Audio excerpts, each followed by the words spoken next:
আসসালামু আলাইকুম। ২০২৫ শিক্ষাবর্ষের ৬ষ্ঠ শ্রেণীর ইংলিশ গ্রামার অ্যান্ড কম্পোজিশনের ইউনিট 6 এর লেসন 6 নিয়ে আজকে আমরা আলোচনা করব। ইউনিট 6 এর নাম হচ্ছে সেন্টেন্স আর লেসন 6 এর নাম হচ্ছে এক্সক্লেমেটরি সেন্টেন্স। তোমরা স্ক্রিনে দেখতে পাচ্ছ। ডানে অর্থ সহ আমরা তোমাদেরকে দেখাবো তোমাদের মূল বইয়ের ৬৩ নং পৃষ্ঠা। এই যে এখানে দেখো, বামে অর্থ, বামে ইংরেজি, ডানে অর্থ। এরপরে দেখো ৬৭ নং পৃষ্ঠা আছে, এখানে এক্সক্লেমেটরি সেন্টেন্স নিয়ে বিস্তারিত আলোচনা করেছে। চলো আমরা শুরু করি। তার আগে আমরা মূল বইয়ের টেক্সট দেখে নিই। এক্সক্লেমেটরি সেন্টেন্স, এই যে রিড দ্য ফলোইং সেন্টেন্স দিয়ে শুরু করি। এই যে এখানে বাক্যগুলো দেওয়া হয়েছে। এটা দেখো ৬৭। তো যারা ইউনিট 1 থেকে 6 পর্যন্ত দেখোনি তারা দেখে নেবে। প্লেলিস্টে লিংক দেওয়া আছে এবং প্লেলিস্টে সকল ভিডিও একসাথে দেওয়া আছে। প্রথমে এখানে বলা হয়েছে, দেখো, রিড দ্য ফলোইং সেন্টেন্স, নিচের সেন্টেন্স গুলো বা বাক্যগুলো পড়ো। এ পিকচার অফ, এখানে বলা হয়েছে Rangamati. A picture of Rangamati, রাঙ্গামাটির একটি ছবি। এরপরে a picture of Khagrachari, Khagrachari একটি ছবি। এ পিকচার অফ বান্দরবান, বান্দরবানের একটি ছবি। দেখো ডানে অর্থ দেওয়া আছে যে রাঙ্গামাটি একটি ছবি, খাগড়াছড়ির একটি ছবি, বান্দরবানের একটা ছবি। এই যে এখানে ৩টা ছবি দেওয়া আছে। এখন নিচে দেখো লেখা আছে Ansel, Steve Ansel is a tourist. এখানে অর্থ দেখো, স্টিভ আনসেল একজন পর্যটক। Is visiting Bangladesh and now travelling Rangamati, Khagrachari and Bandarban. তিনি বাংলাদেশ সফর করছেন এবং এখন রাঙ্গামাটি, বান্দরবান ভ্রমণ করছেন।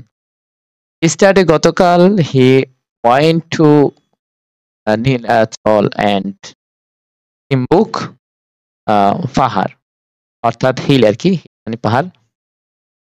এখানে দেখো গতকাল তিনি নীলাচল ও চিম্বুক পাহাড় গিয়েছিলেন।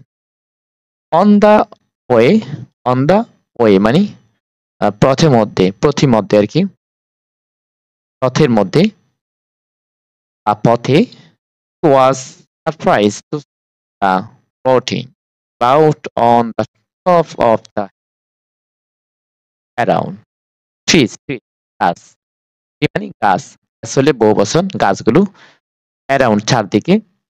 এখানে অর্থ আছে দেখো, প্রতিমধ্যে পাহাড়ের চূড়ায় ও চারপাশের গাছালিতে ভাসমান মেঘ দেখে সে অবাক হয়। এখন আসো আমরা একটু এটা হচ্ছে এক্সক্লেমেটরি সেন্টেন্স। এটা কি এক্সক্লেমেটরি সেন্টেন্স কাকে বলে সেটা একটু দেখি। তোমরা এই বাক্যগুলো অর্থ ডানে দেখে নাও। এক্সক্লেমেটরি সেন্টেন্স সাধারণত দুভাবে গঠন হয়। হচ্ছে এই যে দেখো, ওয়াও, এই যে what a great surprise, what a fantastic. Double question থাকবে বা ডাবল কোশ্চেন, হোয়াট অথবা হাউ, হোয়াট অথবা হাউ থাকবে প্রথমে, এরপরে এ বা এন থাকবে, এরপরে অ্যাডভার্ব থাকবে, এরপরে সাবজেক্ট থাকবে, ভার্ব। হ্যাঁ, আরেকটা হচ্ছে এই যে এখানে দেখো, how wonderful your country is. এই যে হোয়াট হাউ, হাউ দিয়ে বাক্য শুরু হয়েছে। হোয়াট দিয়া বাক্য শুরু হলে এ বা এন হয়, হাউ দিয়ে বাক্য শুরু হলে এ বা এন হয় না। এই যেমন হাউ ওয়ান্ডারফুল, এই হাউ এর পরে এ বা এন নেই, সরাসরি হাউ এর পরে অ্যাডজেক্টিভ আসছে, অ্যাডজেক্টিভ বা অ্যাডভার্ব আসবে। আর হোয়াট দিয়ে বাক্য হলে এরপরে এ বা এন থাকবে, ভাওয়ালের আগে এন বসবে, কনসোনেন্টের আগে এ বসবে, এ গ্রেড।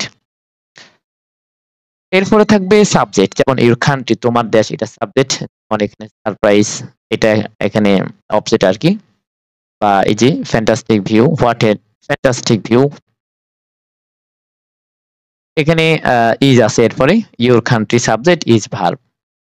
তাহলে আমরা কি বুঝলাম, হোয়াট অথবা হাউ থাকবে, এরপরে অ্যাডজেক্টিভ অ্যাডভার্ব থাকবে, এরপরে এ ব্যান থাকবে, এরপর অ্যাডজেক্টিভ অ্যাডভার্ব, এরপরে সাবজেক্ট, এরপর ভার্ব। তবে হাউ দিয়ে বাক্য হলে এ ব্যান হবে না, হোয়াট দিয়ে বাক্য হলে এ ব্যান হবে।